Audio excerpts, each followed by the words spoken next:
ਰੋਜ਼ਾਨਾ ਲੋਕਨਾਥ ਟੀਵੀ ਦੇਖ ਰਹੇ ਹੋ ਤੁਸੀਂ ਤੇ ਮੈਂ ਹਾਂ ਸੁਖਵਿੰਦਰ ਸਿੰਘ ਸਿੱਧੂ। ਪ੍ਰੋਗਰਾਮ ਦੇ ਵਿੱਚ ਗੱਲਬਾਤ ਕਰਾਂਗੇ ਕਿਸਾਨ ਅੰਦੋਲਨ ਦੇ ਨਾਲ ਜੁੜੀਆਂ ਹੋਈਆਂ ਕੁਝ ਹੁਣ ਦੀਆਂ ਵੱਡੀਆਂ ਖਬਰਾਂ ਬਾਰੇ ਤੇ ਇਹਨਾਂ ਖਬਰਾਂ ਤੇ ਵਿਚਾਰ ਚਰਚਾ ਕਰਨਗੇ ਮੇਰੇ ਨਾਲ ਡਾਕਟਰ ਭੀਮਿੰਦਰ ਜੀ। ਸਭ ਤੋਂ ਪਹਿਲਾਂ ਉਹਨਾਂ ਦਾ ਸਵਾਗਤ ਕਰ ਲੈਂਦੇ ਹਾਂ। ਡਾਕਟਰ ਸਾਹਿਬ ਸਵਾਗਤ ਹੈ ਰੋਜ਼ਾਨਾ ਲੋਕਨਾਥ। बहुत बहुत शुक्रिया, मेहरबानी, आदाब, नमस्कार सारे दर्शकों। ਤਾਂ ਸਭ ਤੋਂ ਪਹਿਲਾਂ ਡਾਕਟਰ ਸਾਹਿਬ ਗੱਲਬਾਤ ਆਪਾਂ ਕਰਾਂਗੇ ਕਿ ਜਿਹੜੀ ਅੱਜ ਖੇਤੀ ਕਾਨੂੰਨਾਂ ਦੇ ਮਾਮਲੇ ਦੇ ਵਿੱਚ ਕਿਸਾਨ ਅੰਦੋਲਨ ਦੇ ਮਾਮਲੇ ਦੇ ਵਿੱਚ ਅੱਜ ਪੰਜਾਬ ਦੀਆਂ ਜਿਹੜੀਆਂ ਪਾਰਟੀਆਂ ਨੇ ਸਾਰੀਆਂ ਉਹਨਾਂ ਦੇ ਵੱਲੋਂ ਇੱਕ ਆਲ ਪਾਰਟੀ ਮੀਟਿੰਗ ਸੱਦੀ ਗਈ ਸੀਗੀ, ਤਾਂ ਉਹਦੇ ਵਿੱਚੋਂ ਨਿਕਲਿਆ ਕੀ ਹੈ ਤੇ ਕੀ ਇਹਦਾ ਸਿੱਟਾ ਨਿਕਲਿਆ? देखो, एक बड़ी अच्छी कहावत है कि खोदिया पहाड़ निकलिया चूहा। सो जिमें ਆਪਾਂ ਗੱਲ ਕਰ ਰਹੇ ਸੀਗੇ ਕਿ ਆਲ ਪਾਰਟੀ ਮੀਟਿੰਗ ਚਲੋ ਬੁਲਾਉਣੀ ਬਹੁਤ ਅੱਛੀ ਗੱਲ ਹੈ, ਹੋਣੀ ਵੀ ਚਾਹੀਦੀ ਹੈ। ਇਸ ਵੇਲੇ ਕਿਸਾਨਾਂ ਨੂੰ ਲੋੜ ਹੈ ਹਮਦਰਦੀ ਦੀ, ਉਹਨਾਂ ਦੀ ਸਪੋਰਟ ਦੀ, ਸਰਕਾਰ ਦੀ। ਪਰ ਜਦੋਂ ਆਪਾਂ ਪੂਰੀ ਨਜ਼ਰ ਮਾਰਦੇ ਹਾਂ ਮੀਟਿੰਗ ਦੇ ਉੱਤੇ ਤਾਂ ਆਪਾਂ ਦੇਖਦੇ ਹਾਂ ਕਿ ਸਰਕਾਰਾਂ ਜਿਹੜੀਆਂ ਨੇ ਪਿਛਲੇ ਲੰਮੇ ਸਮੇਂ ਤੋਂ, ਚਾਹੇ ਮੋਦੀ ਦੀ ਸਰਕਾਰ ਹੋਵੇ ਜਾਂ ਬਾਕੀ ਸਰਕਾਰਾਂ ਹੋਣ, ਇਹ ਜੁਮਲੇਬਾਜ਼ੀ ਦਾ ਕੰਮ ਕਰ ਰਹੀਆਂ ਨੇ।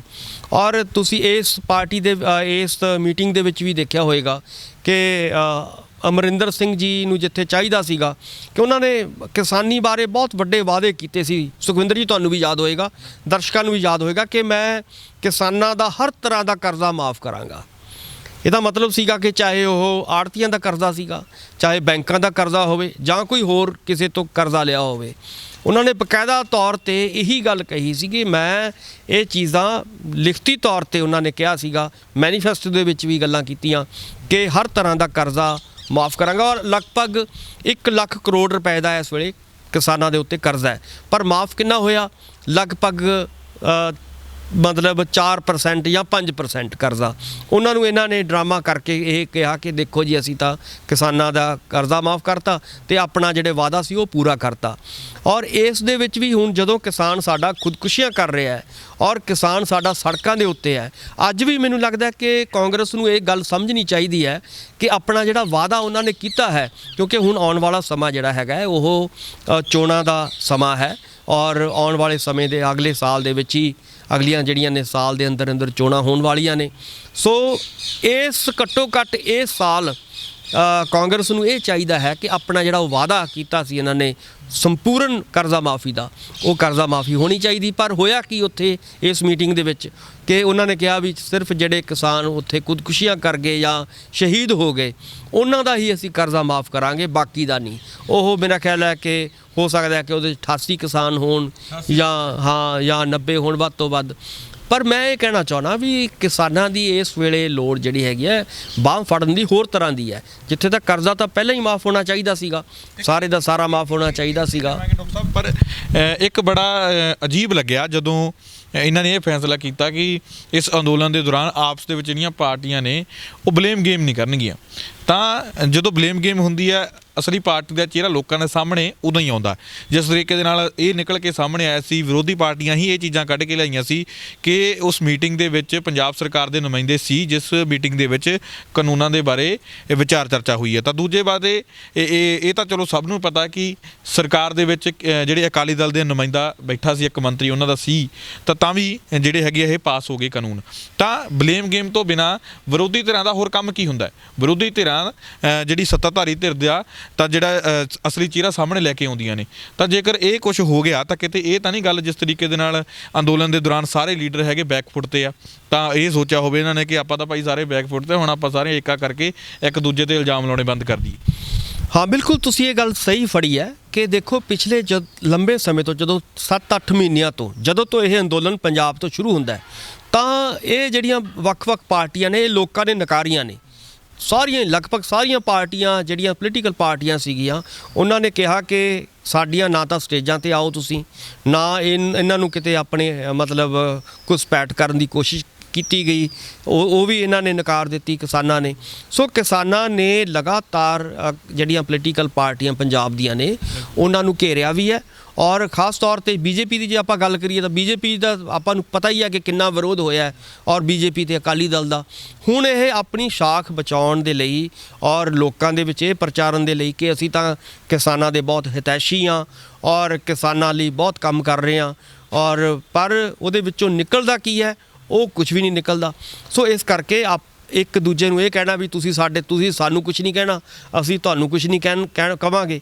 ਸੋ ਇਸ ਕਰਕੇ ਆਪਣਾ ਜਿਹੜਾ ਹੈਗਾ 1 ਸਾਲ ਕੱਢਾਂਗੇ ਤੇ ਆਉਣ ਵਾਲਾ ਸਮਾਂ ਜਦੋਂ ਅਗਲੇ ਵਾਰੀ ਹੋਊਗਾ ਉਦੋਂ ਦੇਖਾਂਗੇ। ਸੋ ਇਹ ਗੱਲ ਜਿਹੜੀ ਹੈਗੀ ਹੈ, ਮੈਨੂੰ ਲੱਗਦਾ ਹੈ ਕਿ ਇਹ ਲੋਕਤੰਤਰ 'ਚ ਇੱਦਾਂ ਨਹੀਂ ਹੁੰਦਾ। ਲੋਕਤੰਤਰ ਦੇ ਵਿੱਚ ਜਿਹੜੀ ਆ ਵਿਰੋਧੀ ਧਿਰਾਂ ਦੀ ਆਪਣੀ ਇੱਕ ਡਿਊਟੀ ਹੁੰਦੀ ਹੈ, ਵੱਖ-ਵੱਖ ਪਾਰਟੀਆਂ ਦੀ ਇੱਕ ਆਪਣੀ ਜ਼ਿੰਮੇਵਾਰੀ ਹੁੰਦੀ ਹੈ।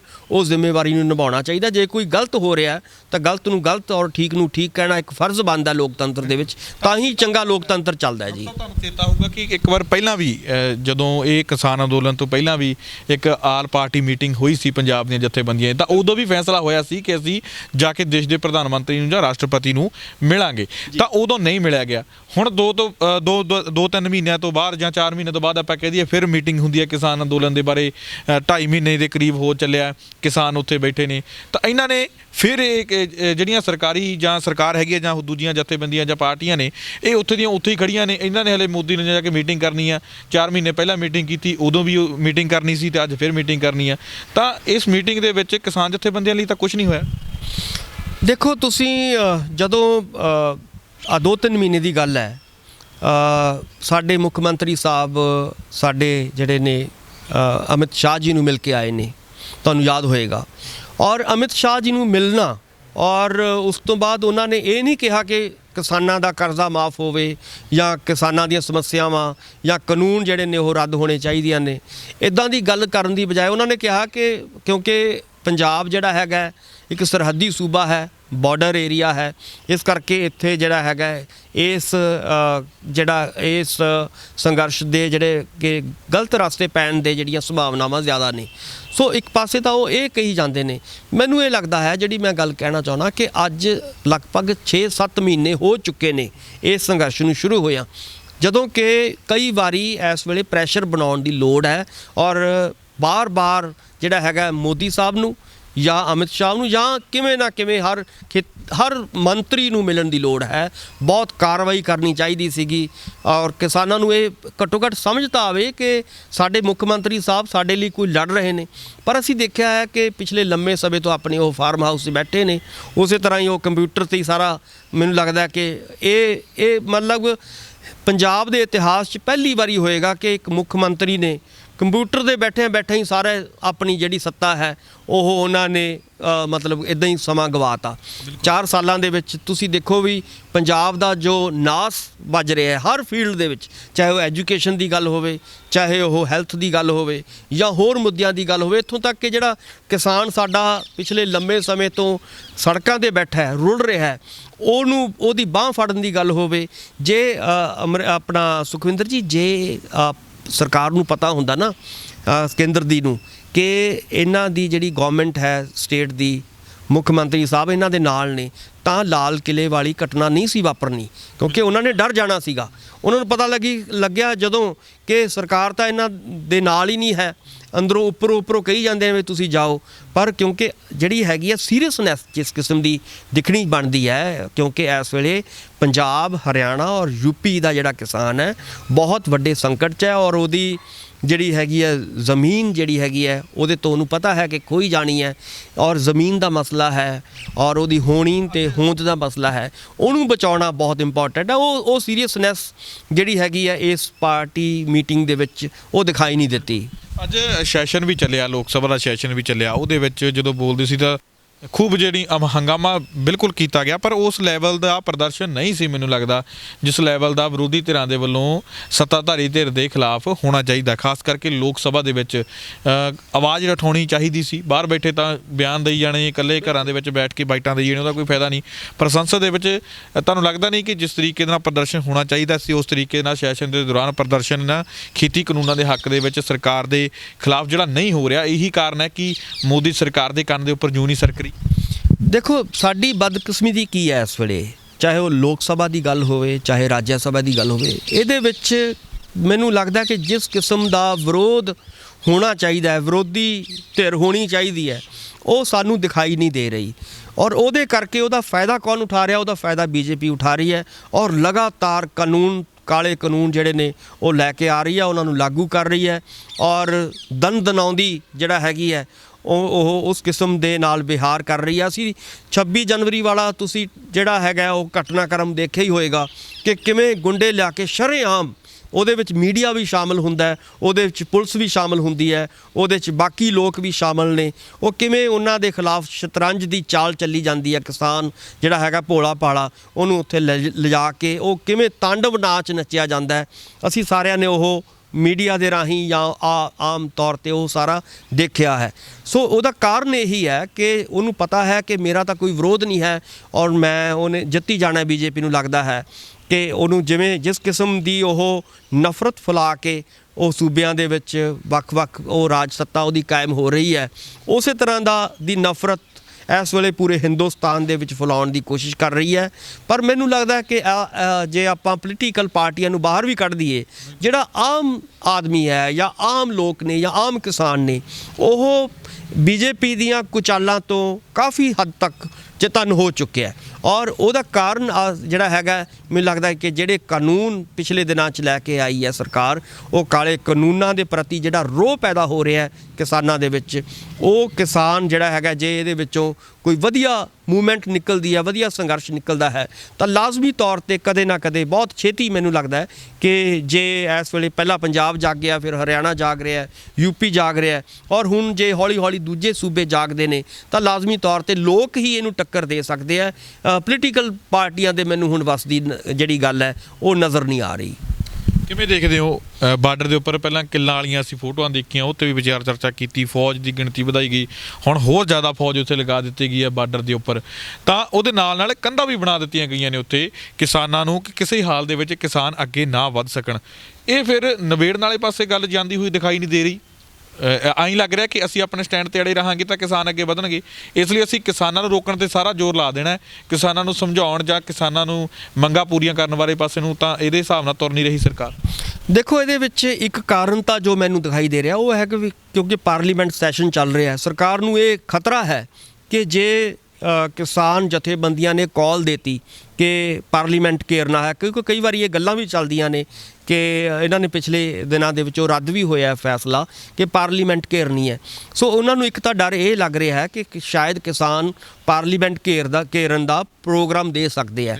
ਦੂਸਰੀ ਗੱਲ ਜਿਹੜੀ ਤੁਸੀਂ ਗੱਲ ਕਹੀ ਹੈ ਕਿ ਉਹਨਾਂ ਦਾ ਅੜੀਅਲ ਰਵੱਈਆ, ਇਸ ਵੇਲੇ ਜਿਹੜੇ ਕੇਂਦਰ ਸਰਕਾਰ ਦਾ, ਮੋਦੀ ਸਰਕਾਰ ਦਾ ਜਿਹੜਾ ਅੜੀਅਲ ਰਵੱਈਆ ਹੈ ਉਹ ਵੀ ਸਾਡੇ ਸਾਹਮਣੇ ਆ ਰਿਹਾ। ਉਹਦੇ ਕਰਕੇ ਹੀ ਉਹਨੂੰ ਲੱਗਦਾ ਹੈ ਕਿ ਇਹਦੇ ਨਾਲ ਅਸੀਂ ਲੋਕਾਂ ਨੂੰ ਵੰਡ ਕੇ, ਲੋਕਾਂ ਦੇ ਵਿੱਚ ਫਿਰਕੂ ਪੱਤਾ ਖੇਡ ਕੇ ਅਸੀਂ ਆਪਣੀ ਸ਼ਾਖ ਬਚਾ ਲਾਂਗੇ। ਪਰ ਜੋ ਮੈਨੂੰ ਲੱਗ ਰਿਹਾ ਹੈ ਕਿ ਜੇ ਜਿੰਨਾ ਉਹ ਜਬਰ